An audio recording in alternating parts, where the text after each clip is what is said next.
Yeah. Come on. Welcome. Good evening. Look at lines. Jesse Shule. Good morning. Good morning, Vietnam. There you go. It is morning time for you. What time is it over there? Let's see. 10:15. 10:15, bright and early in the morning. It just seems I was with you 6 hours ago. Yeah, it was like 5 o'clock in the morning the last time I talked to you. Oh, my goodness. It's sitting at 9:12 for me, Central Time here. 9:12. We're going to roll out some look-ahead lines. So, pending now, we do have the Steelers and the Ravens going at it here, and there were some early lines on these guys' games, depending on where they go. I know, Jess, you said you had the Fryermuth props. You got a side or total on anything in this game tonight, or what? I said, I gave out my free play on the Ravens in the video, along with the Fryermuth prop. But, the client plays. I have Gainwell, which is already cashed as long as he's not going backwards. And we got Fryermuth, 31.5 yards. I think he's sitting at 14 right now. But like you said, with them losing, you expect him to get a few more looks as we progress here. What was the Kenny Gainwell? What did you use on that? Total yards? Receiving yards, 27.5 was the best line I could find. So you just did receiving, not like receiving, rushing combined? Yeah, no, because it seems like they lean on Warren for the rushing yards, and he seems to be the specialist for receiving. And yeah, nice, good one. I was sort of projecting that the Steelers would be playing from behind. I was more looking at receiving. And not only that, I wanted to take advantage of, like, DK Metcalf is out. He's the guy that gets all those receptions, right? Who's going to get the ball? Yep. So who's going to pick up the slack? That's what the theory was. I'm showing 4th and 1 here on the Baltimore 2 for the Steelers. Is that what we're looking at right now? See if they can screw it up again, yeah. I haven't watched any of the game. I was watching House of David with my wife. I just saw it on the ticker, but I saw that they had a 1st and goal at the 1 with like 7 seconds left, and they somehow screwed that up and walked away with no points. Well, they got first and goal on the 1 now, so we'll see if they punch it in, tie it up, and make it a game. Fap had the Raiders beat Kansas City. Listen, that was a game, Jess. I was like, I'm not shocked if the Raiders win that game because they had their thing was already locked up. I thought 2 weeks ago they could probably beat the Giants based on Pete Carroll doesn't want to get fired. Well, I don't know how anybody could bet on the Chiefs as a favorite with Oladoku as quarterback. Yeah, I mean, it's really 6 points. Michael B's in the house. Stop Gears in the house. Lions money line. Good job. Saints covered. You had the Bengals with a complete joke.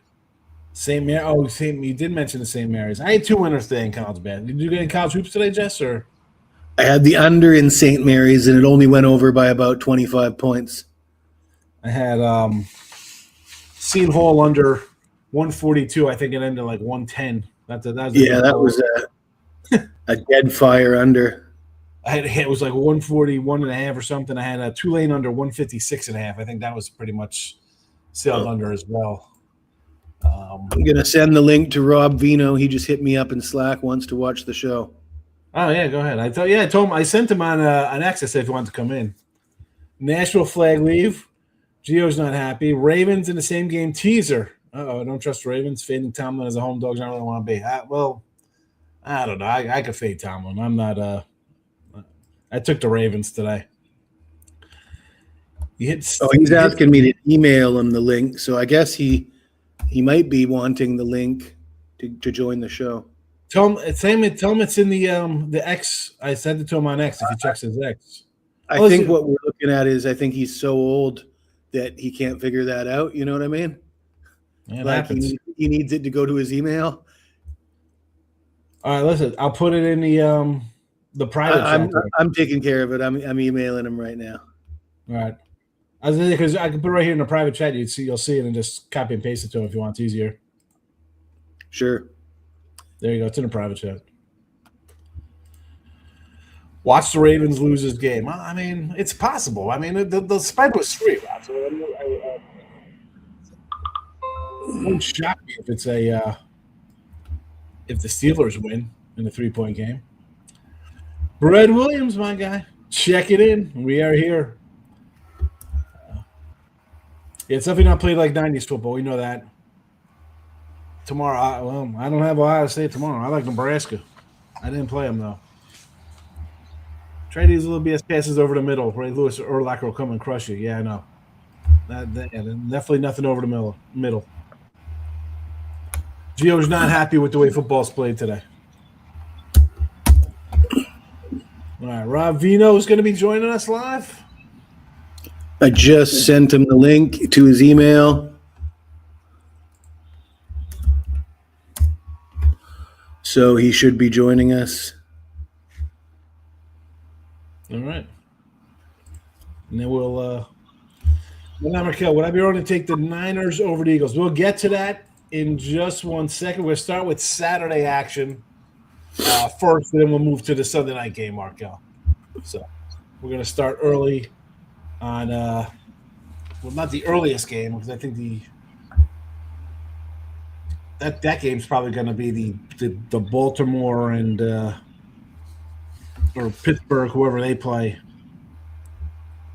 That'll be the early game versus the Texans.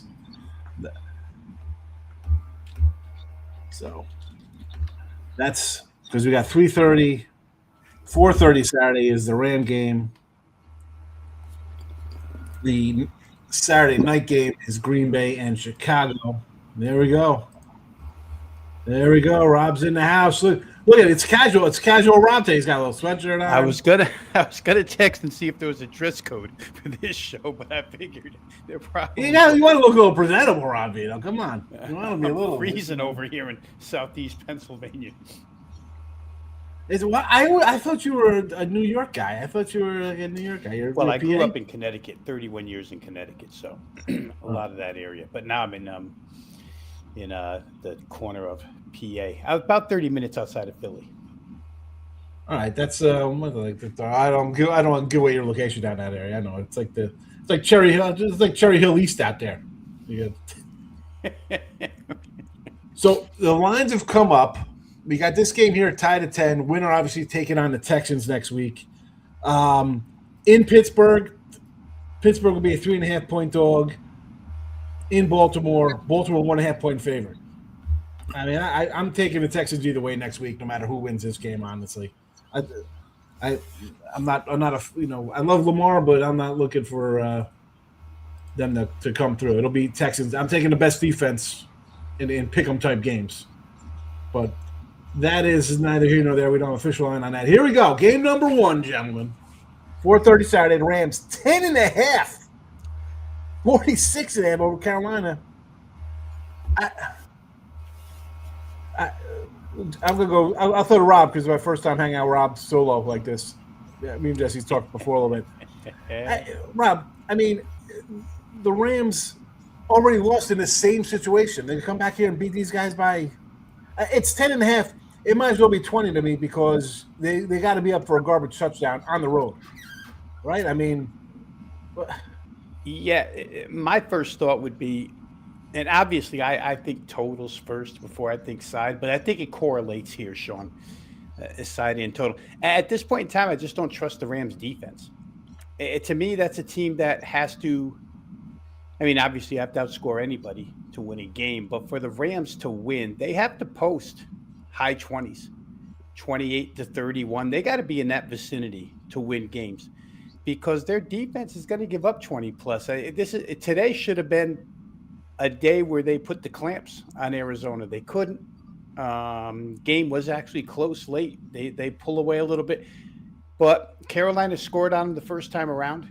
I know there's film, coaches make adjustments, et cetera, but I don't know. 46.5 is under the key of 47. I would look over in that game, and I'd have trouble laying 10 just because of the Ram defense at this point in time. Yeah, 31-28 last time, Jess. And as Rob said, you thought today's game would be, and they did pull away late. It was 20-20, and then they scored 17 unanswered there. But Rob mentions the defense. Look at this defense here for the Rams. 20, 27, 38, 34, 17. I was at Arizona. 31. And then we got some. They looked a little better, but I mean, you're talking Tampa Bay 7 points. That Seattle game. I mean, a lot of crooked numbers down the stretch. I'll enjoy the 10 in the over here. 10 plus and the over. No. It's Carolina or nothing for me. I mean, at home against a team that they've already beaten once. They do have the things that Carolina does well seem to be a little bit dependable. Like their offensive line's played quite well. Rico Dowd, the rushing game is played quite well. Can they hang with the Rams at home? I'd hope so. I think what you look for, guys, here, the Rams defensively are almost like a one-trick pony at this point in time. That pass rush is really good. But beyond that, the back seven is horrendous. So if they can't protect Young, if they can't open a couple holes for Dowdle, Carolina could sustain drives and keep Stafford off the field a little bit. But I would think that game gets up and over. I think that total is going to get pushed up, to tell you the truth. We'll have to check weather. But Carolina should be good. North Carolina, we'll see. But I don't know, man. That just seems too low to me, the way the Rams are playing lately. So let's do the math. If it's 46.5, what is Carolina's team total? Like 19 and a half? 17 and a half? It's moved to 10. It's moved to 10 flat since I did this not 3 minutes ago. The line's come down in 5 minutes. So it's about, 28, 18 and a half? Maybe they probably make the 17 and a half juice to the over? Yes, probably. Because 18 and a half is meaningless. And then that way they can set the other side at 28 and a half and make you really think, because they took 27 and 28 away from you. Yeah. Next game up. Well, we got an interception. Who's that? Lamar threw an interception there? Yeah, looks that way. To a defensive lineman, apparently. Here it is in the chat. Here we go. Teaser action. Stop Geo Engineering. Panthers plus 17 over 40.5. 6-point teaser. What could possibly go wrong with that one? That should be fine. That should be an automatic winner. Right? I mean, look, you're giving me 17 points to a home team in a playoff game and a 40 total. Why? How is it? Let's just say, how is this losing? What is happening here? That this game is 27-13? No way. Even that's a win. Have to do a lot wrong, right? Panthers would have to do a lot wrong, turnover-wise, short field-wise, giving it to the Rams. I mean, 17 points. I like it, Gio. Let's go. We teaser it up. We'll do that on Teaser Tuesday. It'll be a great show there. Game number 2. I guess this is the rubber match, right? Third time to charm here. Packers, Bears, 8 p.m. Saturday night. Going at it. Packers 1.5-point favorite. 47.5 on the total. FanDuel's with a pick 'em. DraftKings with the 1.5. Again, Caesars and MGM. Bears favored 1.5 of those two joints. So you want to take some points there with the Pack, you get a point. I don't look at this as a 24-23 kind of game. I think whoever is winning is probably going to win by 3 or more. So I would just money line whoever you like. I'm kind of torn on this one, Jess. I mean, the Bears didn't look all that great today, but I don't know how to take that game. You know, it's probably not good they lost to Detroit twice. I don't know about you guys, but when I see a team completely dominate another team for the first 3 quarters and then blow it late with inexplicable circumstances, like your quarterback gets knocked out, if you get a rematch against that said team and you're healthy, I usually like said team. So Green Bay it is. If they, if they're fully healthy coming into that game, if Jordan Love is injury designation. I'm sure Love is going to play in that game. No, Rob, right? I mean, they had them both out today for. Yeah, I think for precautionary. It didn't mean it. They were locked into the 7. Didn't matter. I would expect them to play. It's hard to, for me at least, guys, to make heads or tails of what that Bears loss was. Is it just the fact that Dan Campbell knows Johnson that well, because they beat him badly twice now. I mean, the score is close, but the game was 16-0. The Bears tried one of those freakish comebacks like the one that they got a couple of weeks back, miracle comeback against Green Bay. But is it Campbell? Is it the Bears stink? I tell you what, for me, I have a hard time betting Caleb Williams at this point in time. That's just if the Bears can line it up and run the football, let's say the way they ran it against the Eagles right down their throats, then that's a different story. But I don't know if that's going to happen here. We'll have to see what the Love status is. This is a difficult game. I got to say, this is a difficult game because Green Bay's been in the weeds lately. Nobody paying attention to them. The Bears could be – it's like we were talking today. All 14 of these teams, is there a standout amongst them? It's kind of open season for this title this year. I'm with you with your Lions Bears, right? You're a coordinator, the defense. We played against your offense for years. We're going to have the edge, I think, and I think that shows out there. But to come in and I agreed with Jesse. Like, okay, my quarterback didn't play, and you still needed to kind of rally there to win. They've lost 4 in a row now. Yeah, and even that other even the win over the Bears before that was kind of, I had them left for dead in Green Bay, or excuse me, in Detroit when they played on Thanksgiving. I didn't think they were going to win that game. So I've been down on them for a bit now. One thing that nobody's talking about is when they went to San Francisco, they had to travel on separate planes because some guys had the flu, right? And as a parent of a small child in school, you sort of know the ins and outs of how when one of your family members, if you've got a large family, one of your family members gets the flu and you just play tag with each other. It runs through the house. It takes a few weeks for that. By the time the first person gets it, they recover, then the next guy gets it. That's something that could be a lingering issue for the Bears. That's for today's game. We're going into Saturday night's game with Green Bay here. I think so. That'll be 2 weeks, right?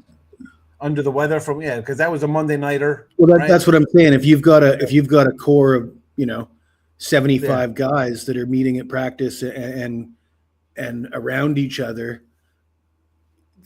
if 2 weeks ago a couple guys had it and it's been passed around, I don't know. I with a large group like that, I could see it still being passed around.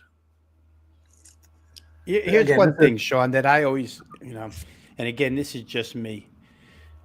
Generally speaking, if I have a home team, an above 500 team, which these playoff teams are with the exception of Carolina, so put Chicago in, let's get in Chicago's shoes for a minute. You're a home team. You come off a home loss, a bad home loss, and now you get back-to-back home games. Generally, I won't bet against the home team the second time around. A lot to prove, a lot to atone for what went on this Sunday. Next Saturday against Green Bay. It's another divisional. So that's just one of those extenuating situationals that I think has to be considered here. Bears to lose back-to-backs at home. Yeah, I'm not so sure. But then again, I'm not confident enough to play them either.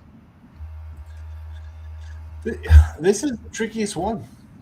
This is the trickiest one looking at this. For me, at least I can't come out and say I kind of like X or Y, like right out the bat. This is the right. 13-10, the Ravens defense holds, keeps them out. So there you go, 13-10 in that game. Sunday, game number 1, Bills-Jaguars. This is probably this is a good lineup of games here, this game. I mean, we got Bills, we got the Niners, Eagles, Chargers, New England. This is, I don't know, kind of like this one, a little more. You got a 10-point spread on Saturday. How fun is that game going to be? Here we go, Bills-Jags. You'd think, and we're talking about this today in the in-game show, right? Someone brought up with thinking Buffalo. You got the best quarterback left in the AFC. Like, all right, Mays had a great season. He might be an MVP or whatever, but we got the track record back of the baseball card kind of nonsense. It's Josh Allen, and there's nobody close right now, right? Like, this is. You're telling me you want to take the Bills to win out and get there? I'm going to say short of that, right? I mean, but on the same token, you got these teams, right? I mean, the Jags, holy cow, like who? you take away. They had that bad loss to Cincinnati. They should have won that game. They kick a field goal there. They go up 10 or whatever, or 7. Granted, maybe they score a touchdown. Let's be honest. You go up that, you squib kick it down. Easton Stick had thrown 4 interceptions in a quarter anyway. That guy, or whoever that is, Jake Browning, whoever the hell the quarterback is for them. They win that game. They have like one bad loss on the resume. Everything else is like a close kind of loss. Like, I don't know. Boy, I don't want my Josh Allen bias to come out, but I want to take the Jags here. Like, I like the Jags. Like, who's talked about them? They're home. They were home dog. They're 13-4, 14 wins. What is their record? And how are the Bills? I saw the Bills lose at Miami. I saw them lose at Atlanta. I saw them, almost lose at home to Miami. They lost to North. These guys lose on the road, and you're gonna tell me to come here and win? I don't know, man. Give me the Jags.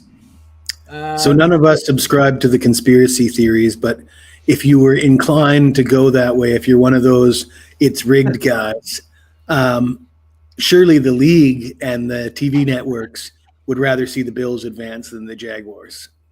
Oh, for sure.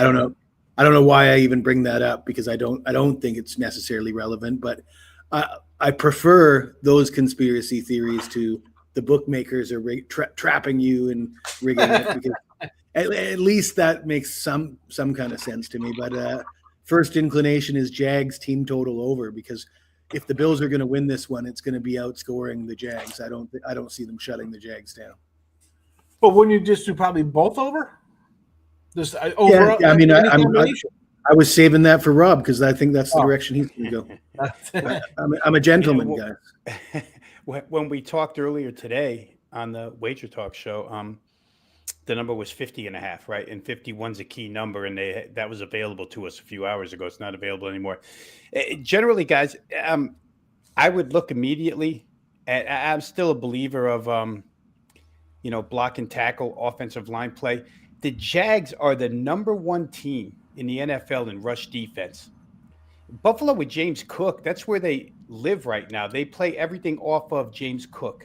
Play calling is run first. Offensive line is great, but the Jags do happen to have the number 1 rush defense.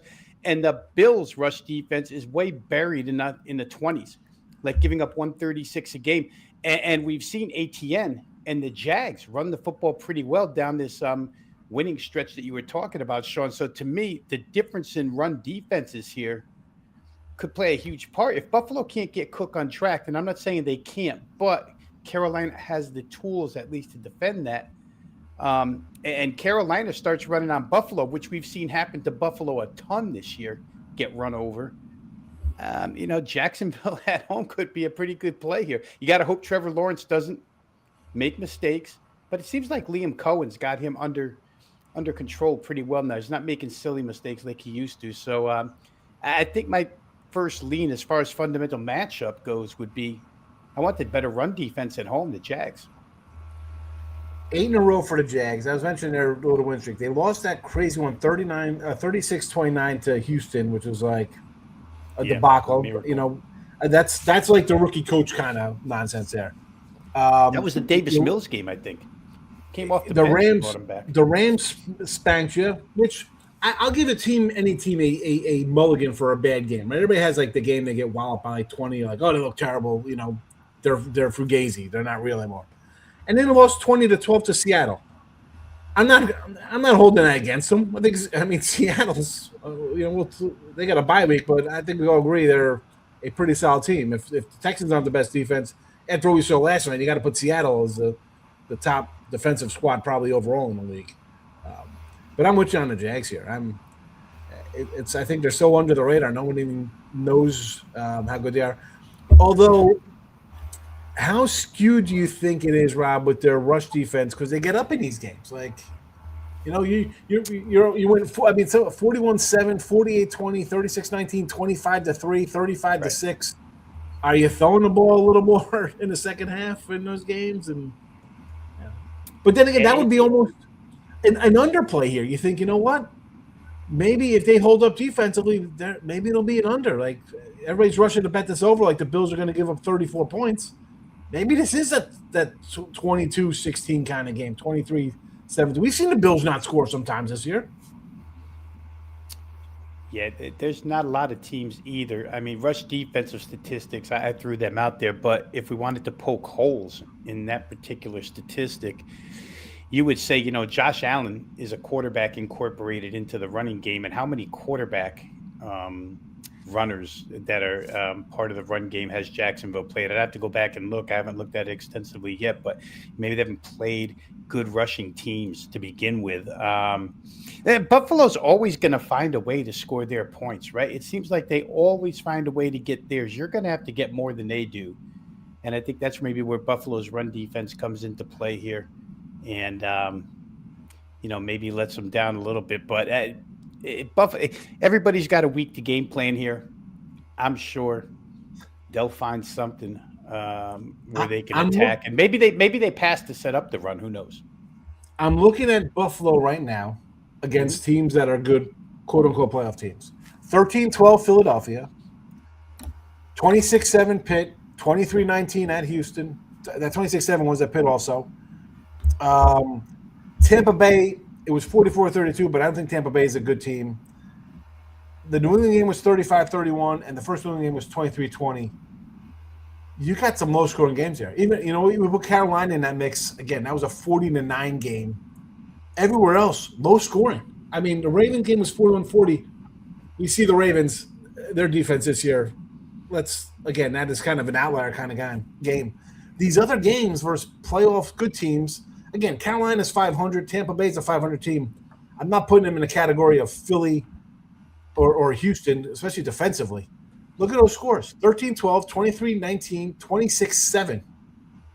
I mean, I don't think we're going to see a 50-point game. I look at those and I'm like, you know what? I'm going to come in on the under in this one, believe it or not. I think people are just so enamored with Allen and they're going to score points and bad defense. I'm going under. That's it. You get it right now. 51.5. I'm locking it in. That's it. Taking it. You can't stop me. Can't stop me. Can't. Yeah, I mean, there's a 50 here. Bet Online's got 52.5. 52 flat. Sorry. Yeah, see, and the 52 is a push, but you have two extremely key numbers where totals are concerned, 51 and 52, that are working for you 4 hours later than when we first talked about it, where they were working for you if you bet over. So you got to be careful. A lot of games land on 51, so under becomes way more of a thought for a play. And if you wanted to bet Jacksonville, guys, you don't run to the window and bet them right away, right? The public's not going to bet Jacksonville. They're afraid to bet Jacksonville. They're all going to bet Buffalo. So you sit back, right, if you like the Jags. Yeah, I'm taking this under now. I don't think I'll get better than 52. And even if I do, I don't care. This is bet it up, like Momo's thinking this is going to be some kind of easy no-brainer. Regarding the Jags' run defense, just off the top of my head, over the last, in the Josh Allen era, it strikes me that the Bills have faced, a handful of teams that have been top run defenses and found a way to run, just they're going to get their 100, 150 yards. I don't care who you are kind of thing. And I'd be inclined to lean that way. I'd be shocked if the Bills were held under 100 rushing yards in this game. I think that's where Josh Allen comes in, right? I mean, they're just a different team because they have that's built into their game plan every week, the quarterback run. Not many teams have that. I mean, the Ravens have had it in the past, but there's not. Again, not looking at Jacksonville's schedule in front of me right this second, but I don't know how many quarterbacks they played that have run threats on every play the way Josh Allen is. And like I said, and I know you just agreed with it, Buffalo just finds a way to get theirs. Somehow, some way they get theirs. Whatever. Not today. Not today, Satan. Sean, they could still get it, and it could still stay under at the price. Oh, yeah, I know. Exactly. It could be, 27-24, you win. Yeah. It could be 34-17, I'd still win. It's just based on the numbers, if money does come in on the Bills and they get to 2.5, that might sort of open up a chance to get a pretty good number on the Jags team total over, if you like that. Like if you like the Jags. Mhm. Next game up, 4:30 Sunday, Niners and Eagles. The Eagles today almost pulled it out late there again, backup quarterback. We saw the Niners hurt me the other night. Terrible showing at home. 46 and a half the total here. You watch that game and the offense, you think you're like, man, just like a dead nuts under after you see the Niners play like that. You're thinking, how do they even score 10 points? I sort of like that a little bit because I just think of the Eagles when I see the Niners play like that. The last game, not that the bias that you just see recent, but right, you see a game like that where they couldn't get a first down. I harken back to when the Eagles came on their bye week against Green Bay and then Detroit the next week and scored like combined 20 points. Like the combined scores were what, 20-15 or something, like in those two games. That hook looks tasty, 3.5. But Rob, Jesse knows this about me, and I might have said it on Wager Talk a few times. 3.5s and 7.5s, I want to just unload on a fave and run away. It's not going to be close. It'll be a 10-point plus win for the favorite. And when I see 6.5s and 2.5s on openers now, not on games moving to these numbers, but on openers, I see 2.5, 6.5. I got to take the dog because I just think everybody's saying no. They just got to win by a field goal. They just got to win by touchdowns. So I'm always going opposite. They're giving you the hook for a reason, right? Yeah. Like, I want to take the Niners because, one, I think a little better, and you're getting an extra hook on a team. The Eagles, to me, are like Kansas City. Like, they're going to play a 3-point game, so you're going to give me a half, like this game here. At 3.5, you'd be like, wow, you got to take the Steelers. You're getting that extra hook, right? Again, that in a game you think is going to be close. I don't know. Are the Eagles showing up now, Rob? You're a Philly guy. Let's go. I mean, where's their good game this year? Where is their complete game this year that they played? Now we're going to get it in January? Now let's go, guys. It's January. Let's put on our thinking caps and get ready to defend our Super Bowl run. Now is it a flip the switch team? Are they like that? Well, there is a working theory here in Philadelphia that they have preserved Jalen Hurts in bubble wrap, haven't run him at all this year, so that he would be healthy to run in the playoffs. Whether or not that's true or not, if Kevin Patullo, the OC, is smart enough to do that, I'm not sure. If Sirianni and staff are smart enough to do that, I'm not sure, but maybe they do break Jalen Hurts out. I find this funny, guys. First thing, when you started to mention this game, Sean, I looked up the weather for Sunday, projecting ahead. Should be nice here. I'm looking right now. Game time is 4:30. It's, low 40s, which is fantastic for this time of year in Philly for a playoff game. And then I know it's going to be all over Philly Talk Radio all week long. The last time these two teams met in a playoff game was the game where Philly knocked Brock Purdy out right away. And San Francisco talked for the next year and a half about how they would have beat Philadelphia if they had their quarterback. And the only reason they lost was... So there's animosity here between these two. No doubt. Trent Williams, I remember getting into a fight that day. The left tackle for San Fran. Well, and another reason why San Fran didn't score yesterday, guys, Trent Williams didn't even play. He's as key a left tackle as there is in the league. So there's extenuating circumstances working here, but the game itself, I tend to feel like it's what San Francisco put on the field as far as offense is concerned for 6 or 7 weeks before last game was unstoppable. Yeah. And I would think that they could get back to that, and Philly's going to have to score here in order to win this game. I think they can. This might be one in good weather that does get over. We'll see. San Francisco's defense is horrid. I'm so scarred from that thinking, you know what? I had the Niners. I'm like, they win this, they got home field and going Super Bowl. They're at home for the Super Bowl. Like, that was just, and this is as bad as offensive performance as you could have. I kind of expected that, to be honest. What was it? A seven game winning streak. That big win over the Bears. There was some warning signs. They let the Bears score a boatload of points and almost come all the way back. They used McCaffrey a ton. Like, what did he get? He got a season high in carries against the Bears. I sort of felt against Seattle, it was a matter of the San Francisco team had peaked and was due for that flat spot, and that Seattle team. I mean, I had a 5% on Seattle, so I feel comfortable coming back though with the Niners. Look at the injury report. What you said, Sean, you get in the hook. The game appears to be the kind of game you expect to be decided by 3 points. The Niners coming off that loss, if the Niners won that game, they wouldn't be playing the Eagles, but they'd probably also be getting a little bit more respect if they didn't come up short against Seattle. They'd be sitting home right now. They'd be off this week. Yeah. There's not motivation. I mean, come on. We can talk about motivation for moving. Oh, we're going to be a 5 seed or a 7 seed. Dude, home field? I don't know. I think you want to kind of win that game. That was just a bad – you knew it was going to be a dogfight, but come on, man. That's what you get. You couldn't score a garbage touchdown. Not that I wanted a garbage. I'm just saying it was already a lost cause. I knew I was in trouble when that line went from like Niners 1 to like getting 2.5. I was like, oh boy. Oh boy. That was not a good sign, but no, that's baseball, Susan. What are we gonna do? Just to make a comparison here, Sean. I mean, I know earlier I talked about not trusting the Rams defense. This San Francisco defense has been just as bad for just as long, and they lost 2 more guys against Seattle. And I don't know how to.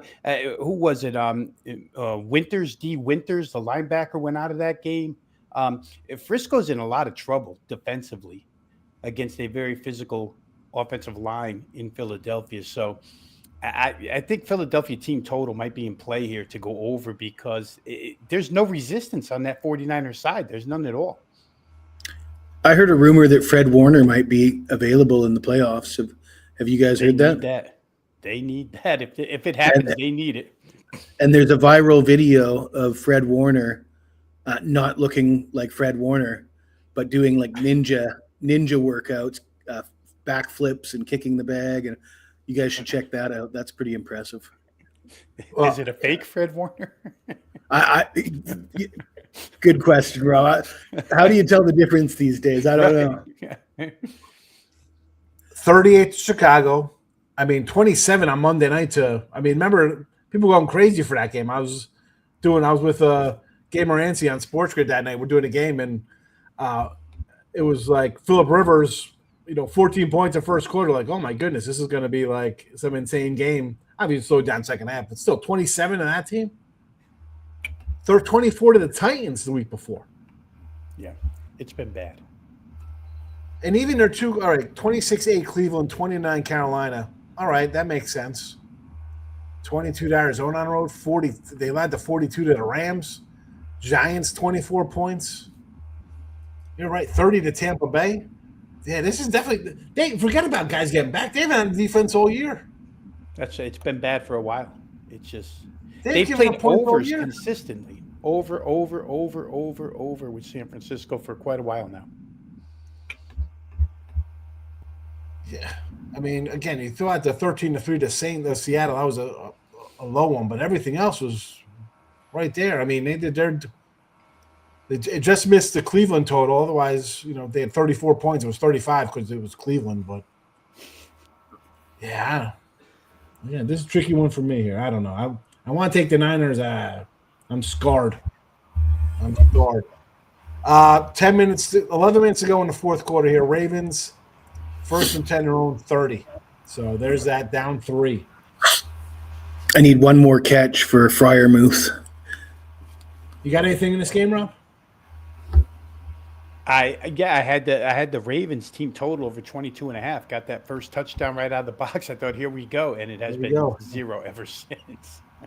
I got Ravens minus a 3, so I'm not looking good myself either. So we'll see what happens there.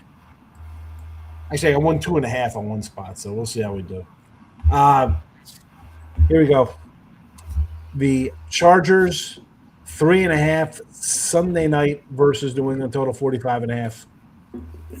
I'll tell you what. Here's another 3.5. As much as I want to take, the Faves in this spot, like the Niner game, I want to take the dogs. I think the Niners are better than the Eagles. I think the Chargers are better than New England. I like the offense. The defense, I think, is sneaky good.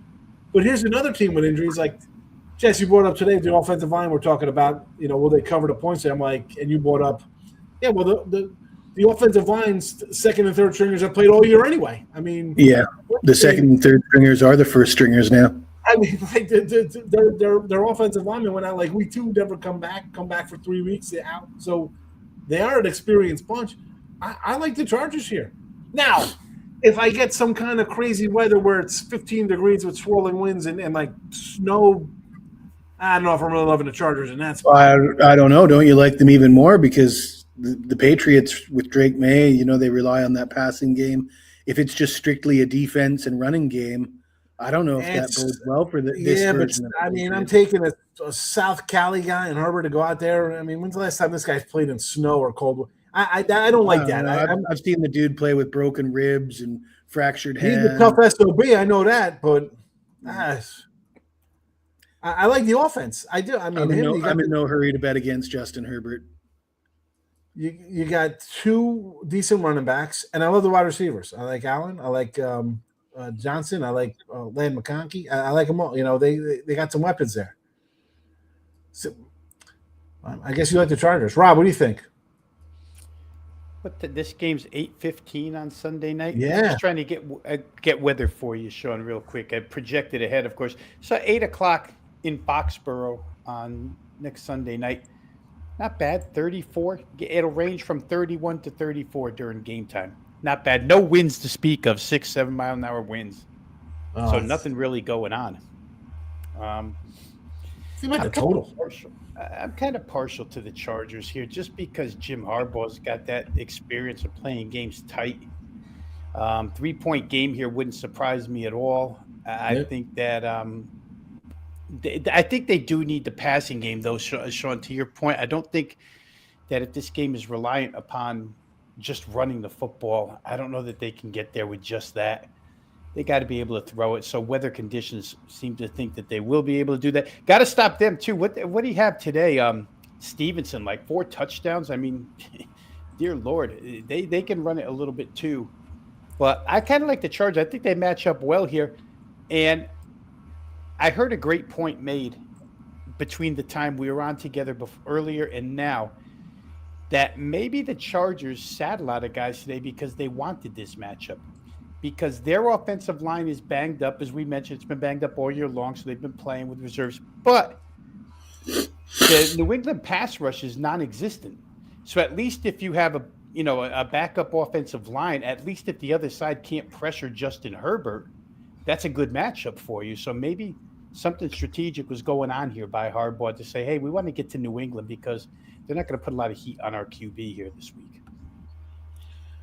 Could I interest anybody in a 4 at BOL? Baltimore plus? Chargers +4 at BOL right now. I thought you were giving me an in-game. Chargers are +4 maker. Just better than 3.5. 3.5. Why only 4? Yeah, four's a big deal. I mean, it turns a loss into a push, if nothing else. A lot of games land on 4. So, yeah, I don't know. We're going to see about this New England team, Sean. I just feel like you have more. And Vrabel, obviously, is a veteran coach, too, who's been there, done that. So, this probably, for me, is the toughest one. But I think I would take points. I mean, I'm with you. I'm with you. I told you I just grabbed the 4 in North Shore there. I don't know. Jesse, again, mute the thing when you blow your nose, Jess. Come on, hit the mute button. I've seen you blow your nose on midday money a few times. I do, yeah, but I mute it though. I don't blow it right out of there. I said, hold on a second. I'm like sneezing. I put the mute button on. I'm live. That's all right. I'm by myself. Come on. Anything else on these games, guys? Well, we got a lot of. I mean, I don't know if we got like 100 comments in this section here. Holy cow! What do they say? People are excited about the Raiders, the number 1 draft pick. Here you go. Last time they had it was Jamarcus Russell. Jamarcus Russell, yeah. Touchdown Ravens, 50-yard bomb. Woot woot woot woot. That's good news for me. Keep going. It's good news for Pat Fryermuth. Yeah, that's right. That's right. We need them playing from behind. You're like, crank it up, Rodgers. Let's go. Here, so Mike's a Raider guy here. Are you excited about either one of these quarterbacks? No. That's just me personally, though. But like, I mean, I know the Raiders we got to get a franchise. Is this a franchise guy? If the Raiders have made so many holes, traded somebody who's desperate. I'd rather have 3 good guys than one guy who might be, especially a quarterback. Like, let's be honest. As I spit on myself. But I mean, you got at best a 50-50 shot that this guy's going to be a franchise guy. Probably worse than that. When you look at how these guys play out, they take in the first round. No, They should be looking for edge rushers from the Miami Hurricanes or something like that. Yeah. Like trade, I'm trading that pick. I know the Raider fans might lose their minds. I could go like we're talking about today on the show. There's Tua's out there. Your Murray's out there. Your Mac Jones. Anywhere but one of these guys. I agree. Give me with Jameis that. Winston. I take anybody. College is one thing. How many guys have we seen not? And again, with Mendoza, great Heisman. Maybe he could have thrown for more yardage and had better years if they weren't, blowing people out and running the ball. But there was nothing sexy or fancy about him. I'm not Raiders. It does feel like there's a certain look from college quarterbacks, like a little bit more mature than their peers in college. The guy that seems like he's 4 or 5 years older than the rest of the guys, even though he's not. A little bit of size doesn't hurt. That cocky kind of confidence that I know Baker Mayfield's quite controversial, but when I saw him play at Oklahoma, I was 100% sure his talents would translate into the NFL. Do you see any of those kind of qualities from Mendoza and Dante Moore? Because I don't. I see another Anthony Richardson. A lot of these, and it does seem like people have really gotten into the hope in one hand and poop in the other, like you say, Sean, when they're drafting these guys. Like, how did the Colts ever think that Anthony Richardson was going to be the guy? Because for me, watching him in college, I never saw that, not even a flash of that for a second. Yeah, and the difference, and I agree, Anthony Richardson. I mean, and he played 7 games at Florida. Sean, and he was killing as many worms with his passes as he was completing them. I mean, it was just terrible accuracy. Mendoza, for the most part, is accurate. The problem I have with Mendoza is he was nothing at Cal a year ago. And then he gets into this system with Cignetti, and it made him the number 1 pick overall. I'm just not sure on that. He's got size. He's very accurate. Maybe not the strongest arm in the world, but strong enough, and certainly leadership qualities. But he wasn't that good at Cal. I don't know if this is just a system he was dropped into that worked, because the talent around him is great. Talent around him won't be great in in Las Vegas. We'll see. Exactly. I mean, in recent interviews, he looks like an Eagle Scout that just got a badge on his sash or something. Yeah, a good kid. You're not going to find him in the police blotter, that's for sure. Second, maybe you take him in the second round as opposed to number 1. You trade back in, take him at 22 or something. Exactly. I think we're all on the same page. I think if the 3 of us were GMs for the Raiders, we wouldn't be drafting him. We'd be trading that pick to get 3 picks and finding our quarterback somewhere else. If anybody's playing Madden football, and I'm sure everybody who has a Raiders franchise, you're rebuilding, you're trading that pick. You're trading and trying to get better picks for it. This is for Rob here, because I know you do I watch your show. I pop in with you guys, you and Adam, right, to do the morning lines there for college hoops. Nebraska storming the court. Although, Michael, the coach did say, you don't storm the court. We were favored in that game. We should have won that game. That's not a court storming. I kind of like that out of coach. They got Ohio State. I like Nebraska. I still like them. I'm not an Ohio State guy there. You don't get any games for tomorrow? It's funny because one of their players, Nebraska, Rink Mast, the center, at the post-game press conference said he was a little bit upset that they stormed the court, the fans. I mean, his point was that he thinks that they've done enough now to where the fans should expect to win a game at home like that and not have to storm the court like it's the national championship. So I like that mentality from the players. You want to hear that, though. You don't want to hear it's good for no, what are you talking about? We've been winning. We're good this year. Stop that nonsense. Huge line move in that game tomorrow night too, Sean. Nebraska opened -1 on the road. It's going to Ohio State -2.5, probably based on a lot of that. You have that court storming game. Now you travel, et cetera, et cetera. Ohio State's got offensive players Certainly that can do the job here. So we'll see. I would probably look Ohio State. I don't know if 2.5 is out of range now. But situationally, it screams Ohio State, right? Yes. But now it's that's great when it was a pick-up. Now you got to win, Right. and then all of a sudden you don't hear those comments. You're like, oh yeah, these guys stormed the court, but then the players are like, why are they storming the court? They're not doing, they weren't happy with that. So that kind of changes my perception of that spot of it, based on what the coach said and what the players said. Correct me if I'm wrong, but if Nebraska is 15-0, hasn't there been letdown spots along the way during that 15-0, where this is a dead fire letdown spot after they won this game and this game and this game, and still they're 15-0? Yeah, I think the biggest problem with Nebraska, this happens to a lot of college basketball teams early season because of the preseason tournaments and you're playing these non-conference schedules. They haven't been on the road. Everything they've done has been at home in Pinnacle Arena. They just haven't. Oh, this is going to be their first road game? No. They won at Illinois, and they won on the neutrals. They beat Oklahoma, New Mexico, and K-State on neutrals. And the neutrals are played. It's hard to take them with a grain of salt because they're played one game after another. So you don't really know, and they're at weird time frames. But the one road game at Illinois is a big win. You can't discount that one. Illinois is a really good basketball team that could go Elite Eight. And and in that stretch there, they beat Creighton by 21, which, you can look down on Creighton a little bit. Still a real school. You followed that up with a 30-point win over Wisconsin.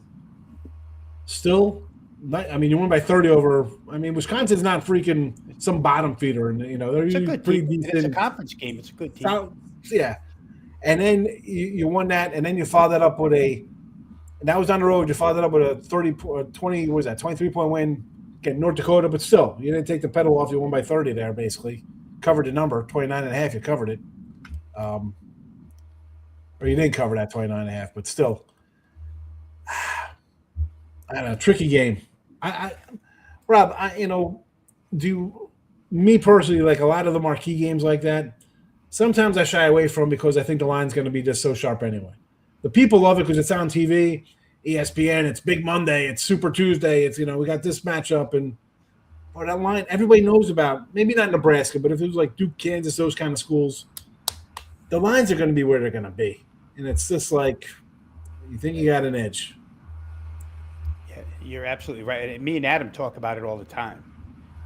And we do a lot of mid-major. Obviously, on that show, and I don't want to spend too much time about that, our show on morning time, college hoop. But we spend a lot of time. The chat asks the questions. What do you guys want to know about? And a lot of these guys in the chat are pretty intelligent. They want to know about these mid-major, low-major games where they think they can make a score rather than worry about the big-time games, the prime-time games that we're going to see for the next 3 months, right? Big Monday, Super Tuesday, whatever we name them all.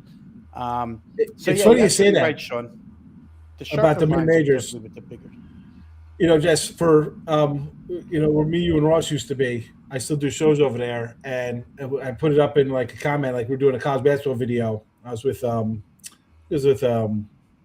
Alex Smart and Matt Fargo, and I'm like, we were doing like some marquee Tuesday games. I said, put in the comment section if you want like more little smaller mid majors and small schools. And it was all like, go to the small schools. Who cares about the big schools? The people wanted the small schools because, again, the big schools great. Everybody's gonna want to do that game, but they want the one that no one knows about. Give me some information on this game because I don't know a lot about it. That's you think about how the betting public has become far more advanced over the last 25 years. 25 years ago, people were getting numbers out of their local newspapers, and injury reports were hard to come by, and the tactics used by bettors 25 years ago would be so out of date right now.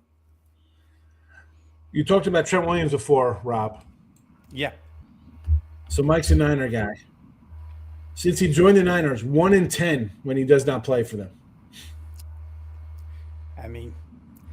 These offensive linemen, it's not the sexiest position, but they're so meaningful. Trent Williams, one of the best left tackle. He's going to go Hall of Fame. And you just can't live without these guys. And it's amazing, back to you two guys' point about the Chargers, that Harbaugh's lived without two. he doesn't just have 2 regular tackles. He's got 2 All-Pro tackles that got hurt. John All and the kid who got hurt beginning of the year and never played. So the kid from Northwestern. One thing I've said on several shows is Justin Herbert is the quarterback playing behind those offensive lines that are decimated.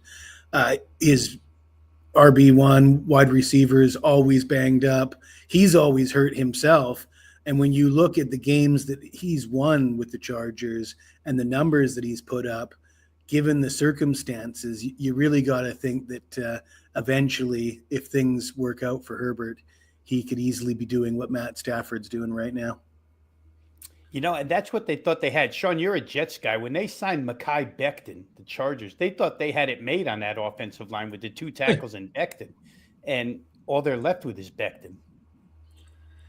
Again, you lose offensive linemen, and you said not sexy. I wanted the Bengals to take what's his name from who the Lions took instead of Chase. All right, you want a wide receiver, but you know what? If you can't throw the ball when you're on your back, and when he's in there, Penny Sewell, yes. When they're in there, the offense looks good, but again, the health of Burrow, you get an offensive line. You can't. You need offensive. Nobody wants to draft him. But they're the most first and goal for Steelers here. Pat Fryermuth, a 31-yard reception. Woo! There you go. That's a winner for you. I think now would be a good. Are we allowed to promote ourselves on your show, Sean? So, I don't promote myself on my own show. The chat remembers me from when I was on Picks and Parlays, perhaps, and I'm now back on Picks and Parlays. But this guy right here in last year's playoffs, I just couldn't pick a loser. Smooth sailing for me, the number 1 profit handicapper at Wager Talk, all the way to the Super Bowl. And on the final day of action, I won on Super Bowl Sunday, but this guy over here, he won more than me and passed me for the lead. So him and I, it was very close. We both hit over 70% for the playoffs, and our unit, it was like a half a game difference between the two of us. So both Rob and I, the number 1 and number 2 handicappers on the network, we got a special at my page, wt.buzz/JS. You can get Rob and me both for the entire playoffs. And I strongly recommend it because Rob, very sharp with his totals, very sharp with everything, but you do specifically zero in on totals. Is that not right, Rob? That is accurate. And it wasn't never by design, but that's a story for another day. But yeah, I look totals first and insides after that. I was trying to get the solo screen for you, but I was playing around. I couldn't get you. Sorry, Jess. I was trying to just get you with me and Rob on the side. I couldn't figure it out. Well, I'm hungover, having showered. I don't think we need to see me in large screen right now. In high def, 1040 right now. I might still have a booger in my beard after blowing my nose and not muting the mic. I mean, we got a little tissue in your stubble. You're a good seller. My wife was like, "I was show you this." Like, I was really good. Jesse told everybody how good I did because I don't ever say anything. Well, we all know how difficult it is to win. So when you got good records, you definitely want to let people know. And there's a lot of guys that talk about winning all the time, whether they're winning or not. And if you have that trust that you've developed, which I'm sure that you do with your own audience, Sean, that if you establish the trust, so guys know that you're not the type to brag when you're not doing well. That's quite important. Al Cervic, I love it. Caddyshack, great movie. Yeah, NFL, no idea how to handle quarterbacks. They can't develop them now. They sort of said can't develop a quarterback. It's terrible. It just is. Here's some Anthony Richards. Oh my goodness, King. Now listen, King D's a big Colts guy, so he was really happy first half of the year, but not so much the second. Anthony Richardson's terrible. Come on. We got Buckeye talk here for Ohio State tomorrow. Oh, it's only 2.5. He's already laying 3. Small schools, big money. Yes, absolutely. Yeah, Adam had a play today. A client played today on Mercyhurst, Anybody in the chat know who Mercyhurst is? The Mercyhurst Lakers. Mercyhurst. Nice. I had two good ones in college basketball. I had the Hall under and Tulane under. So nice 2-0 my totals there in college basketball. I mean, Rob, I used to fire like 17 games like on a Tuesday, like 26 on a Saturday, like a lot, like just rapid fire.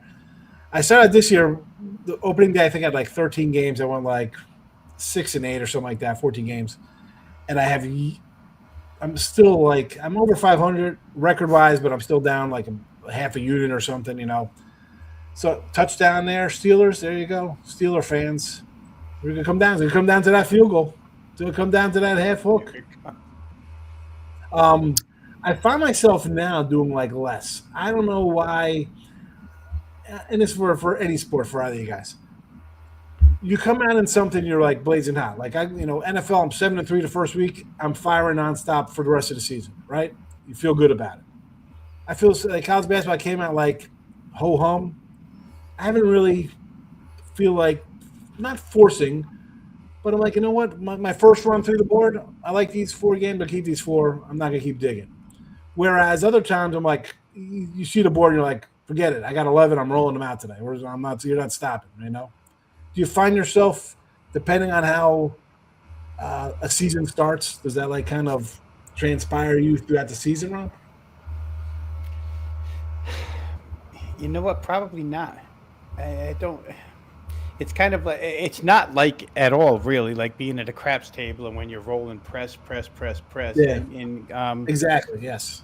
In sports handicapping, I don't find myself having a big week and hitting the pedal the week after. I may feel a little more confident, but I don't know that I play any more games. It's interesting you talked about college basketball, though, Sean. I won't take up too much time here, but a few years back, I was playing college basketball for bigger amounts, bigger volume percentages, whatever.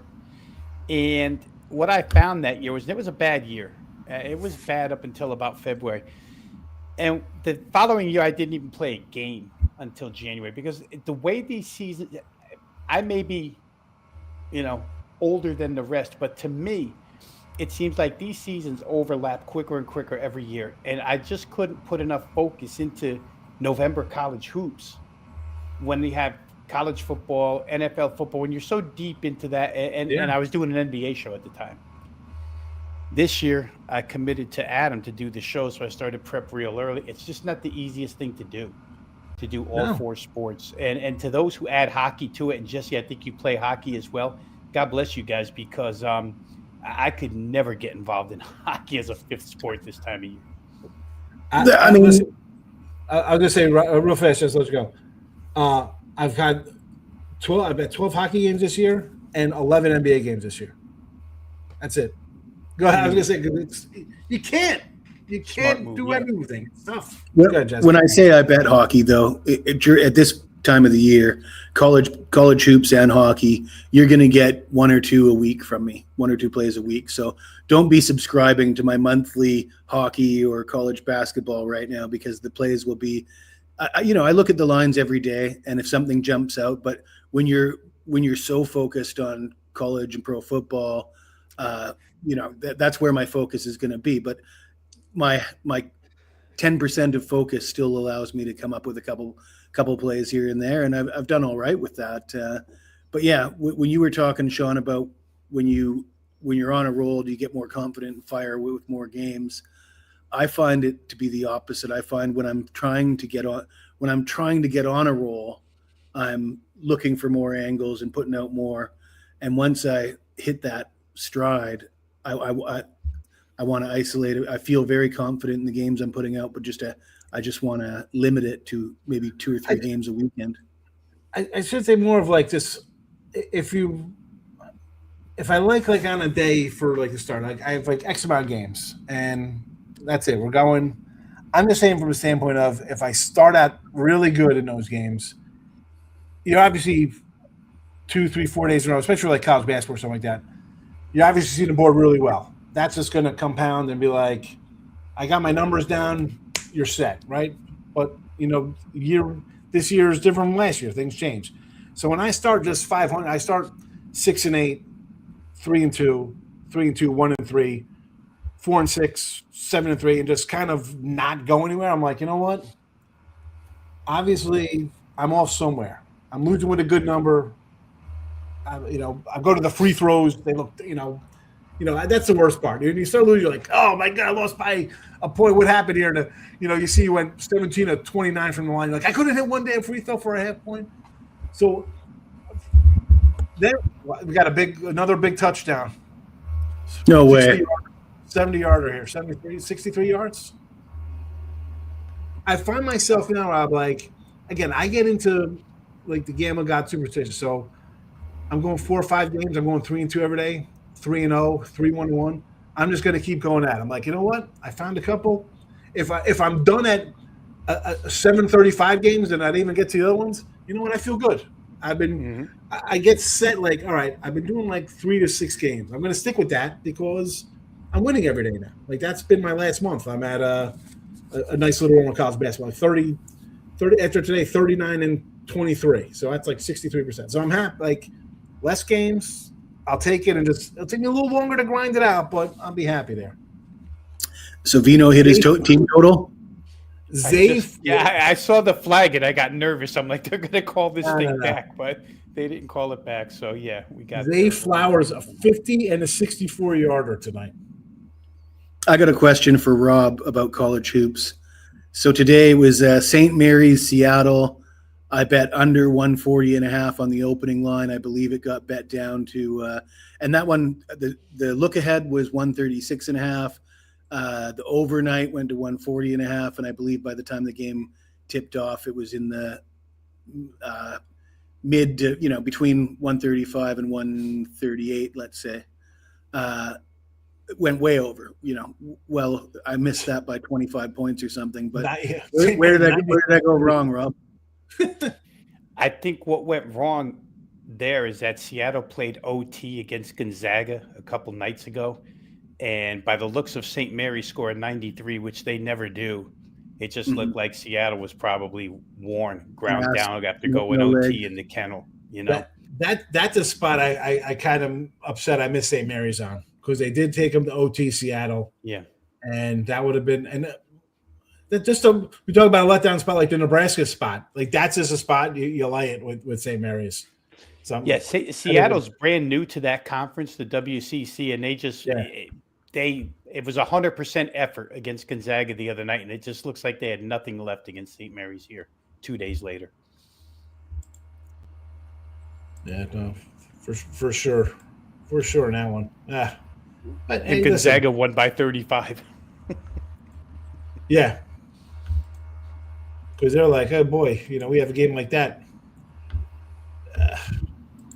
I will say real quick, we were on earlier, somebody asked for a team total. Murray State team total over 81.5. Sure enough, they got to 86 tonight. That offense is good, Sean and Jesse. That offense for Murray State. Missouri Valley's a good league, but Murray State's a good offense. And Belmont, my oldest son went to Belmont, so follow that hoop program pretty closely, and their offense is really good. Murray State just as good. How many boys do you got, Rob? I got two. One actually is a drummer in a band, and the other works up at ESPN in Bristol. Is he is he a guy that we would see on TV or radio? He's a producer. Okay. So he's currently on. I think it's currently he's on that NFL Live show, the afternoon NFL show on ESPN. He's a producer on that right now. Yeah, so I'd actually told my wife, I said, if I knew we were going to have two like this, I'd have had 6 more. They turned out pretty good.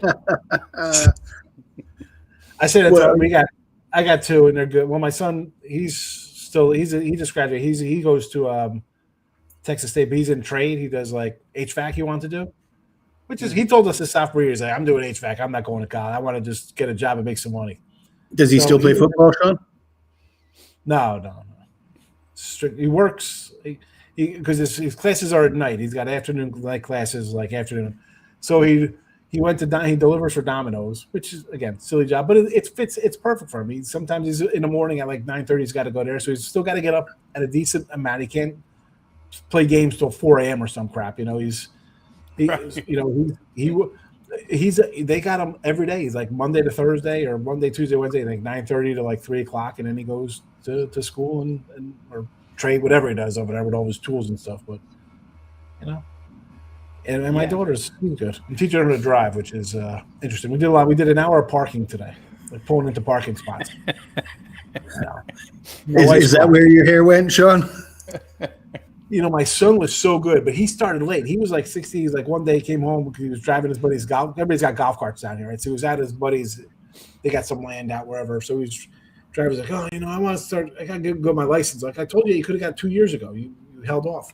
So I let him drive home.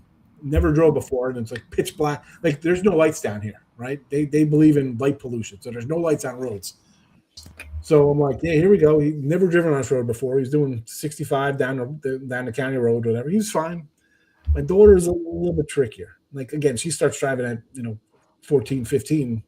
It's a whole different mentality, just psychologically. It's, he was 16 and basically a grown man. She's a 15-year-old girl. So I was like, hey, put your mom's car. A little smaller here. The truck was a little too, she didn't like being in the truck. So roll around in a little car. He's fine. She's all right. So, the turns, you got to work a little bit on turns. You got to, don't want her to clip anybody, but it's all right. I'll drive her for about, she can go for a regular, have her thing in March. She'll be 16. And so she can go for a regular license through the DMV, but we'll see. We got 2 months, see how much more. I try to take her out a couple times a week for an hour or so, But, like, we got roundabouts here, tough to do. Hit those at 45 miles an hour. They're difficult. Those things are so confusing. I swear to God. Speed limit 75 and people do 90. Like you gotta.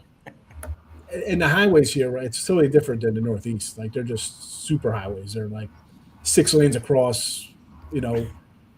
Acceleration lane is a turn lane, which is an oncoming lane. It is complete chaos compared to PA and Jersey. Like they got aggressive drivers. I'm used to that, but the people down here. Add aggressive, and then you add on everybody's got guns in their car, and everybody's doing 90.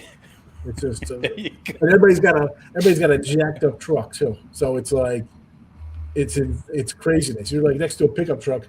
I'm in a truck, and the pickup truck next to you, I'm like looking at wheels with lights on. Like what is it? What am I next to? A UFO? Like what the 50-inch tires on your pickup truck? And they're all listening to Alex Jones on the radio. Well, I want to go see Alex Jones. That guy's crazy. He's up in, I think he's in Dallas or Austin. I don't know where he's at. Austin, I think. Him and Rogan in Austin. Yeah, I've never been to Austin. My wife went to Austin with her friend. They went up there for a couple of days. I'm like, I'm not. Touchdown Steelers. Touchdown Steelers for 80 yards. Holy cow! What is happening here? I thought I sewed up a 3-point win. 74-yard touchdown? What, on third down? No, that's wrong. They've got a 3rd and 10 on the Baltimore 26, so it would have been a 26-yard touchdown. Oh, I'm sorry. Yeah. Well, it's a touchdown, whatever it is. Oh yeah, there's a touchdown. Why? Well, they got a touchdown. I'm ahead of you, Jess. I just got the yard. I got the place wrong where they were on the field. It's a touchdown.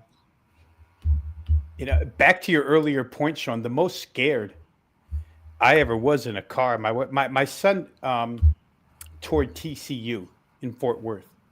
All right. And so we're down there. We fly into Dallas, and then we get on this thing called I-35. Holy shit. Oh, yeah. It's about 7 lanes, and we had to get off like the very first exit, but we didn't know.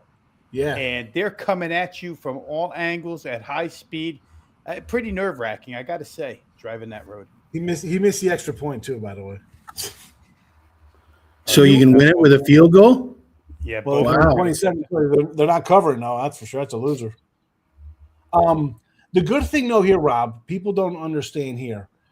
You miss an exit, you get off at the next one. There's a U-turn, and you come right around. Like there's right. It's not like where we were from, where it's like, I got to go 12 miles to get off and turn around and come. Every exit's got a U-turn. It's crazy. There's just you get off the road because they got the feeder roads on the side. So you're on like a 7-lane highway for 35.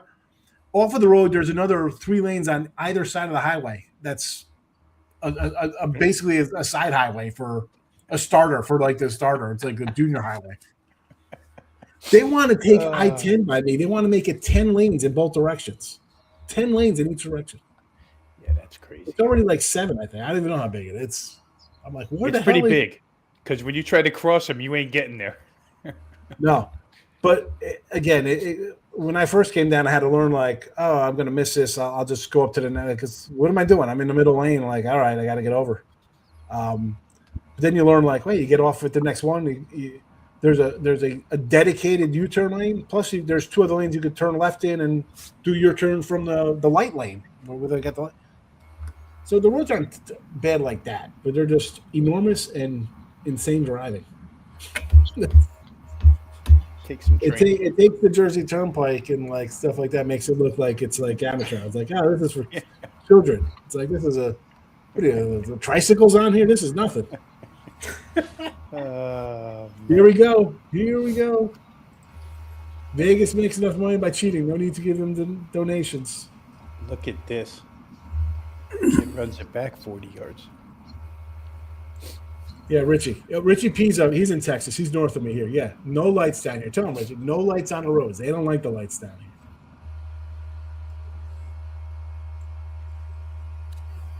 Oh, we got to stick around to the end of the game. Normally, this is a short show, but look at this. So we only need one 20-yard pass, and we're in business.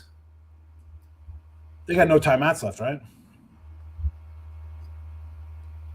It's Baltimore's got all 3. Oh, do they? All right. Pittsburgh. Oh man, now we're 10 yards away from field goal range. The 2nd and 3 on a 45. I'm looking at. I mean, we're gonna get a field goal attempt by the looks of things. You should. Yeah, I mean, with 3 timeouts, they got enough time to run 6 more plays. Do you run the ball with Derrick Henry? He's got 125 yards rushing. Does a bear shit in the woods, Sean? Listen. Harbaugh's been known to not run the guy sometimes. I mean, I've still got the KC game in my head from when KC went in and beat. I got a penalty there, pushes him back to midfield. We got a KC beat Buffalo, and Buffalo ran all over them, and Baltimore ran for the first quarter, and then decided not to run the game over again. They decided not to run it for the game. Come on. What are you doing? KC couldn't stop the run. They couldn't stop the run, Kansas City. And you stopped running the ball in the first quarter. You know, we didn't mention it earlier when we were going over the games, but how big of a weapon is Cam Little when you can kick field goals from 67 yards for the Jags? 60, yeah, for the Jaguars. Outdoors. Niner fan says game's over already. So he's throwing out his 2 cents early here. Mr. Parlay, SF Niner. Change your name to SF Niner Parlay. Yeah, you were trying to figure out how many winners he had in those parlays. He could have been like 60 and 15 straight up, maybe. Yeah. I saw earlier he said he lost another one today, too, he said, since the show ended. 20 seconds left in this game from midfield. 4th down. I got 3rd and 7 on a 50 here.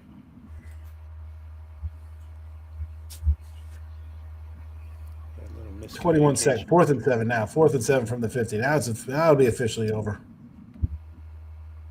So in hindsight, running Derrick Henry would have been a better plan. I'm just saying. Yeah.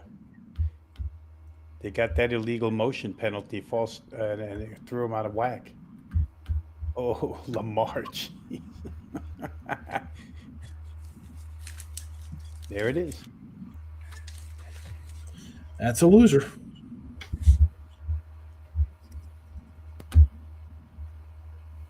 No. So what did we? Oh, so they're the team that's going to play Houston. Yeah, that's the way you started this thing, Sean. And just to throw my 2 cents in, I would be on Houston as well. Even on the road, it wouldn't matter to me. Yeah. I mean, against the Steelers, I don't care. I'm laying it. 3.5. And what about weather? Does that bother you? Snow or something? Let me see real quick if I can look it up for us. I mean, you think like they're a dome team, but they still bring defense. That's a Monday night game, right? That is No, that'd be Saturday early. I think that's a Saturday early game. Is it? I mean, is it Monday night? Really? I thought it would be the. I think it's the Monday night game. I'm going to go back and look real quick. Yeah, it says Monday, January 12, 8:15. Yep, it does. Yes, it is. I automatically assumed it was the early game.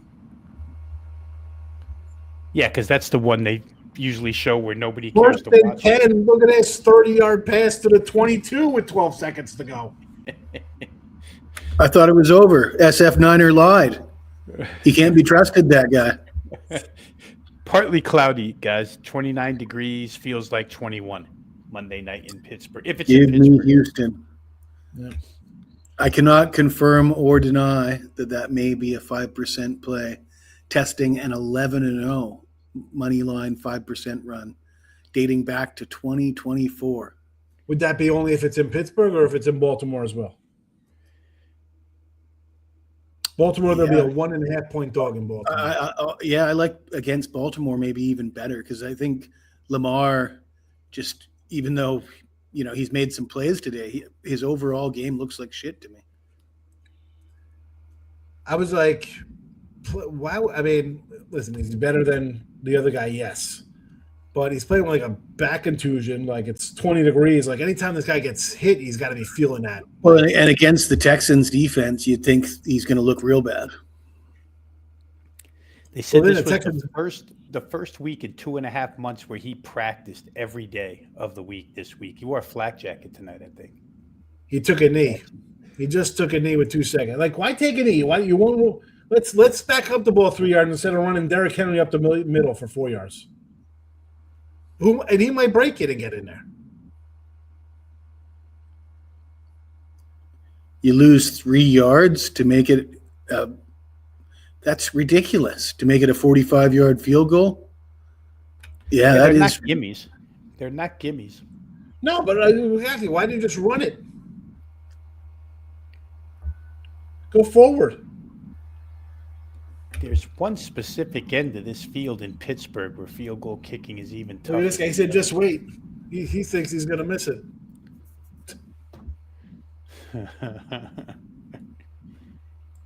Gary's in the house. Pittsburgh win, Texas blows them out. I like Texas. They got the defense. Texas got the defense. They're in the game. I'll take a shot with a team with a defense every game. He missed it. He missed it. There you go. He missed it. Just wait, Jesse. That was a foolish decision to kneel in that spot. I mean, that was absolute. An incomplete pass would have been better. Right.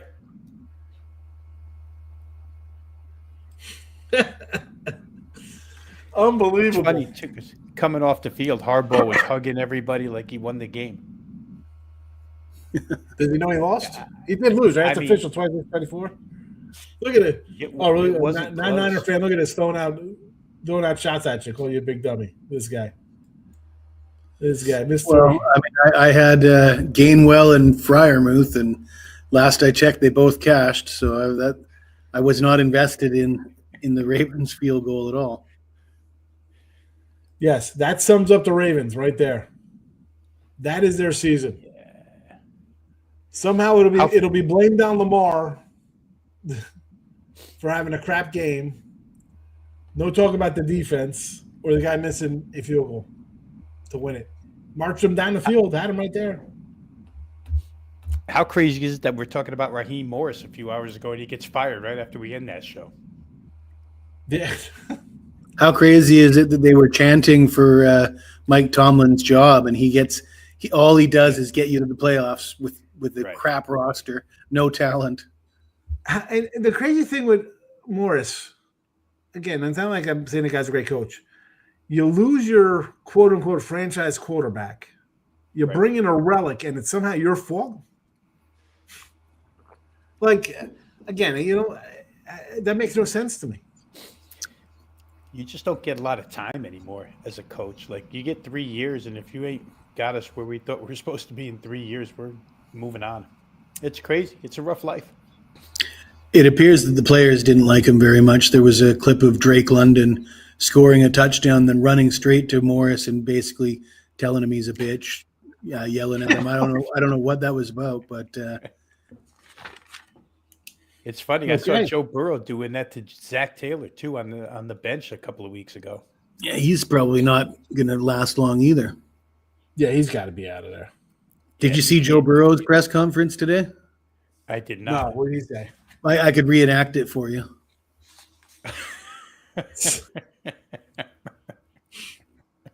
He was talking for about 15 minutes and his hands didn't stop running through his hair, and he was kind of like, looked like he was fixing himself up in the mirror for a good 15 minutes straight while he's answering questions.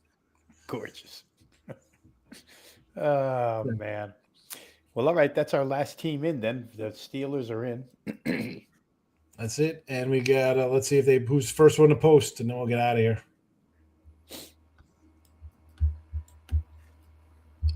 I mean, the look heads were already up, so I mean, we should be Houston. It should be 3.5, 38.5. Look like what it was at.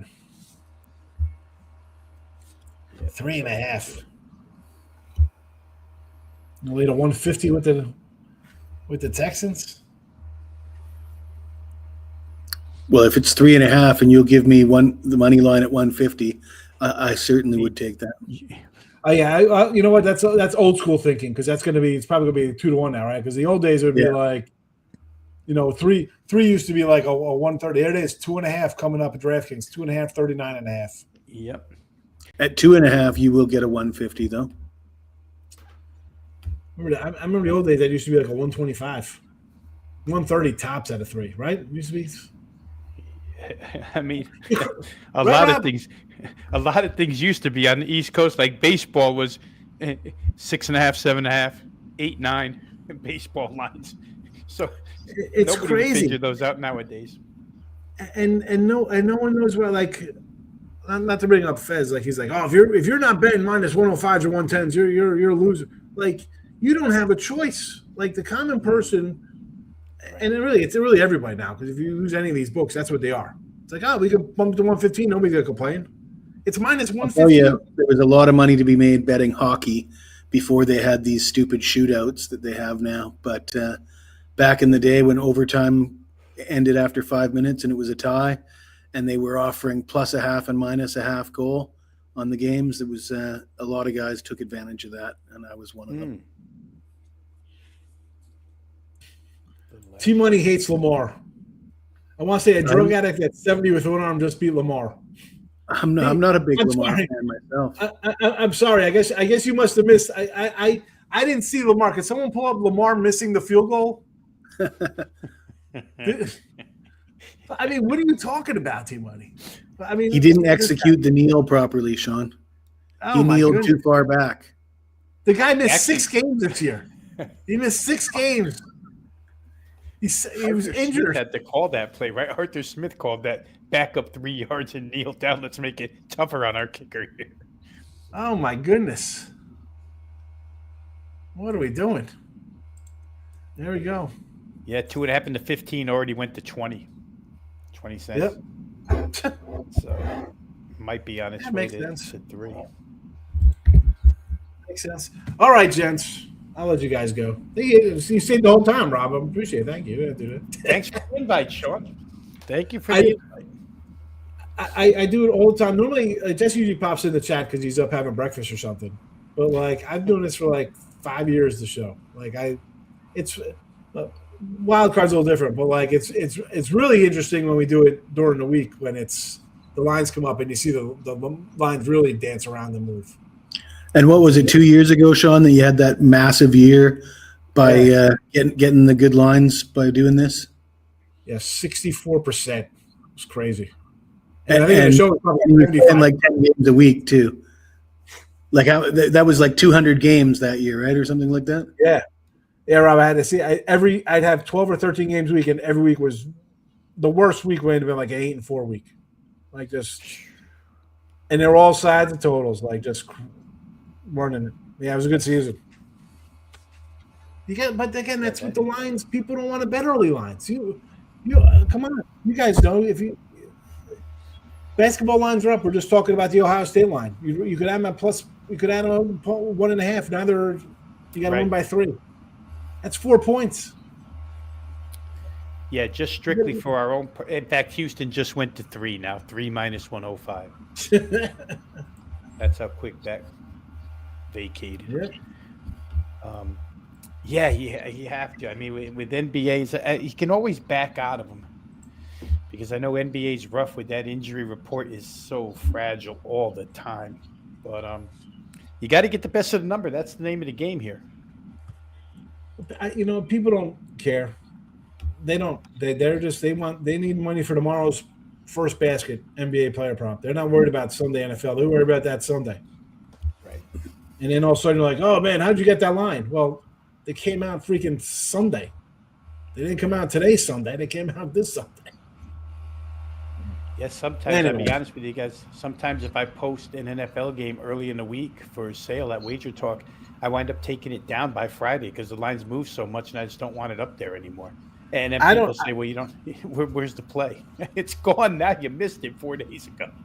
Rob, I have maybe one package a week up because all my lines, I'm Minnesota at 4.5 today on Memo and Picks and Parlays. 4.5. I didn't sell that pick. No. Redskins plus 8.5, under 42.5. That's couldn't get that one. I mean, total was like a push or a tie for them. Again, can't sell those. That's all right. You see, I win again. If you're looking at the games, I'm getting a better number.